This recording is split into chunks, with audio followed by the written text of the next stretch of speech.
சொக்கநாதன் பெற்றெடுத்த பிள்ளையாராம்.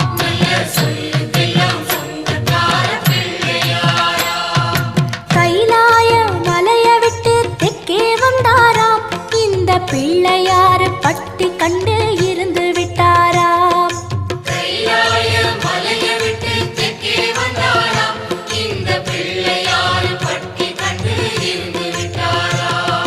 கணபதியார் வந்தாரம்மா, நம்ம உறவாக நின்னாரம்மா. கணபதியார் வந்தாரம்மா, நம்ம உறவாக நின்னாரம்மா. சொக்க